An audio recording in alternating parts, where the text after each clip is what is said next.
What's up YouTube, Dave here from Zephyr Games, bringing you, as you can see before you, a Psy-Frame deck profile. Now this is one of the very few decks that can operate near enough at full power without worrying about links.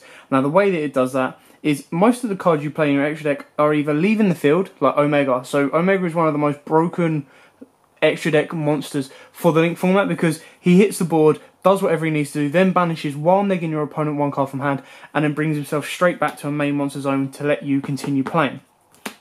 The other thing about Psy-Frames as well is the way they operate from the extra deck is they don't really want other monsters on the board, or they can't have other monsters on the board, which is again where not needing to worry about links kind of helps them. Anyway, what we'll do is we'll go through the deck profile and then I'll kind of explain why I've chosen certain cards and what each card kind of does. So straight away you play triple Psy-Frame Gamma. Now obviously for those of you who don't know, Psy-Frames are a massive hand trap deck, and that is pretty much what they do. They are at least 20 cards hand traps. Anyway, you play triple Psy-Frame Gamma. Now Gamma is the monster effect negator, so anytime a monster effect is activated you drop Gamma on them, then negate, destroy, special summon Gamma, special summon a driver from deck. Triple Psy-Frame Gear Beta. Beta is the battle fader of the deck, +1 basically. So when a direct attack is declared, you drop Beta on them, special summon a driver, and then you kind of go from there. The best thing with Beta as well is you can chain it with Drowning Mirror Force. So not only do, let's say they've got a full board of monsters, it obviously ends the battle phase, but you can chain it with Drowning Mirror Force as well, and that not only bounces everything back to the deck, it then gives you Beta and a driver to board. Triple Psy-Frame Gear Delta. Now obviously this is your spell negator and then obviously special summoner. Delta is mainly good against stuff like when your opponent activates True Draker Heritage or Diagram or any of the field spells kind of like that, barrages, stuff like that, which is why Delta is very important. Triple Psy-Frame Gear Alpha. Now this is a necessity, but it's not as important as the rest. Now Alpha is when your opponent normal summons or special summons a monster, you Alpha's searches. So it doesn't negate or destroy or anything like that for your opponent, but it does search you out a card. It gives you a driver to board, but then it searches you out maybe the trap card or another hand trap if you think they're going to clear your board, or on turn it searches you out the field spell, stuff like that. Next up we play triple Psy-Frame Multi-Threader. This is your other driver, as it's treated as driver while in the hand or graveyard. So it's very nice to cycle her back through, which is why you then only play double Psy-Frame Driver. It's really not worth playing one, it's too risky. 3 could be a little bit cloggy, but it can be helped with the field spell giving your monsters 2500 boost. But with a 3 and 2, it's kind of a nice little balance.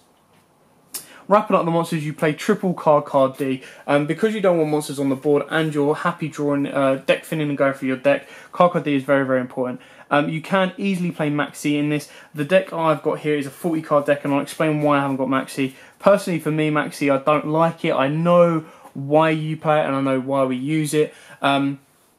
Possibility of it getting hit in the ban list, but yeah, you can easily play Maxi, no arguments about it. Put it in if you want to. I would personally probably put it in. I just don't want to put I'd rather have a 40 card deck than a 41 card deck with Maxi in it. Chances of seeing it is very slim.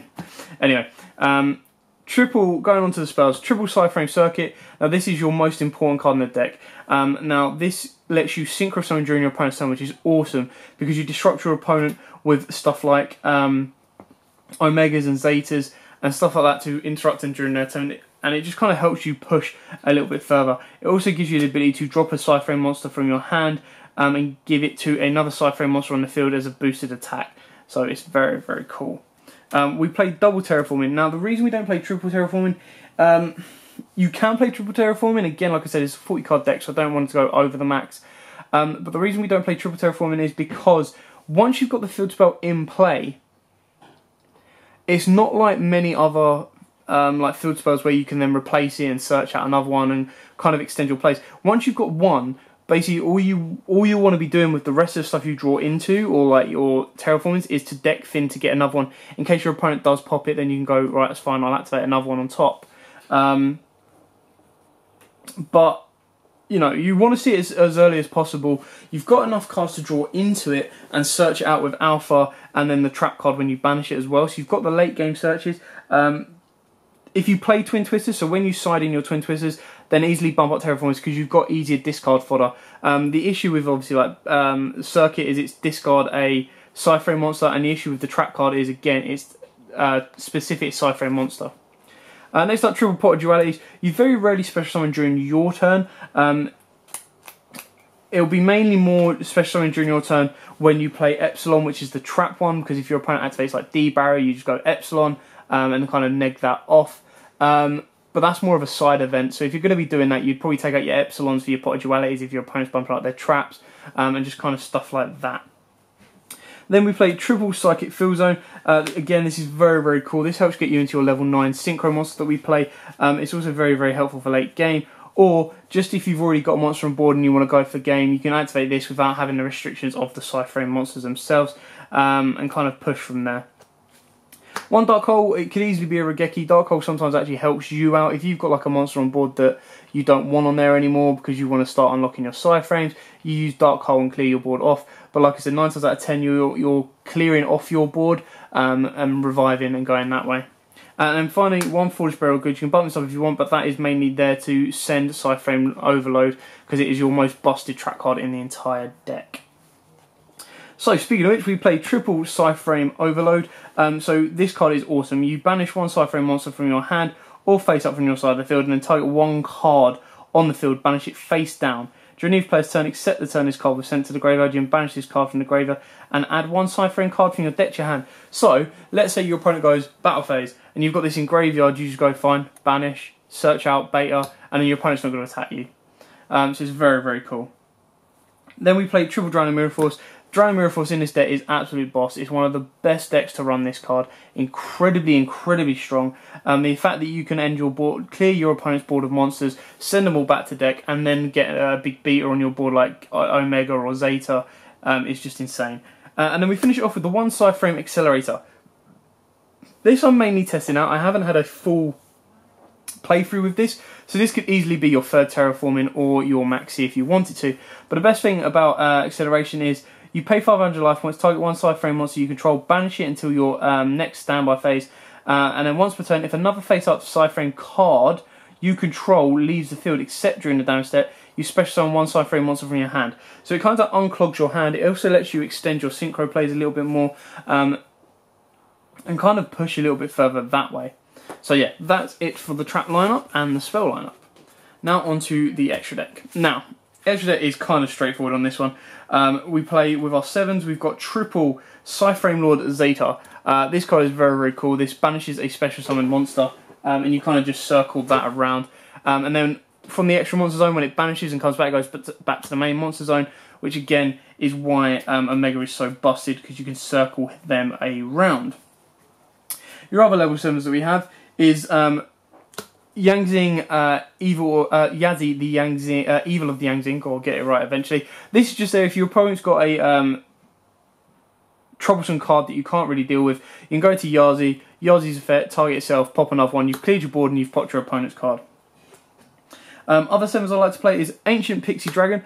This can help you draw cards, and then you get to pop monsters on the field. It's got a 3k booty, so it's very, very nice if you want to play defensively, and then constantly draw if you're activating the field spells and circle them around. Clearing Synchro Dragon, again one of the best level 7s in the game. Black Rose Dragon to nuke the board. You can plan Black Rose Moon Dragon, but instead I like playing Ancient Fairy Dragon. Now this is your ability to get you into a Crystal Wing. It also has the ability of kind of cycling around your field spells and getting you a bit more use out of your field spells from deck, while also gaining life points and kind of plussing that way. Now onto the 8s, we play double Cypher Lord Omega. You can play triple if you want. Double is enough for me at this moment in time. It helps you cycle back your banished monsters, banished cards as well. Like the worst thing about it is you just go make Omega. Let's say you've got the banished trap. You turn Overload back to deck. You then get a search next turn during your opponent. It's just it can be very, very disgusting. Other 8s are Crystal Wing. So there's a combo with Ancient Fairy. You make Ancient Fairy, you drop a Synchro, one of your tuners from hand down, and go into Crystal Wing because all your tuners are level 4 or lower. Your other 8 Stardust Dragon, again for the same reason that it can bounce out of the field and back into the main monster zone, protecting your stuff. Fort Ruler Archfiend, you very rarely make this guy, but he's still very, very cool and strong because he is a Psychic. Scrap Dragon is your level 8 version of Yazi, just a pop and a pop. And then our level 9 is Hyper Psychic Blaster. He's got a 3k attack, 2500 booty, which is very, very nice. Does piercing damage, and then when it does piercing damage, you gain that life points. Now, the way you make this guy is you use it with Psychic Field Zone. Because he is a Psychic, you kind of go into him and extend your plays. It's the only way you really go into him, but he can be a last chance kind of help. Anyway, that is it for the deck profile. It's very, very straightforward on side frames. It does lose out, like, if your opponent kind of gathers what you get. If you don't have the right card in hand at the right time, you're probably going to lose out. So it is very, very much about consistently drawing and then holding off your opponent with what you can. But like I said, under links, side frames are really quite strong and helpful because they haven't really felt the kind of knock, because they don't like flooding the board themselves with extra monsters, and the only way they do it is they clear their board off and then bring them back to the main monster zones anyway. So yeah, that is it for the deck profile. Thanks for watching. Don't forget to like, comment, subscribe, share, and until next time guys, as always, happy dueling. If you like that video, why not check out our other videos available? We've got more deck profiles, pack openings, and of course duels. And don't forget to click on the most important button of all, that subscribe button right in the bottom left hand corner.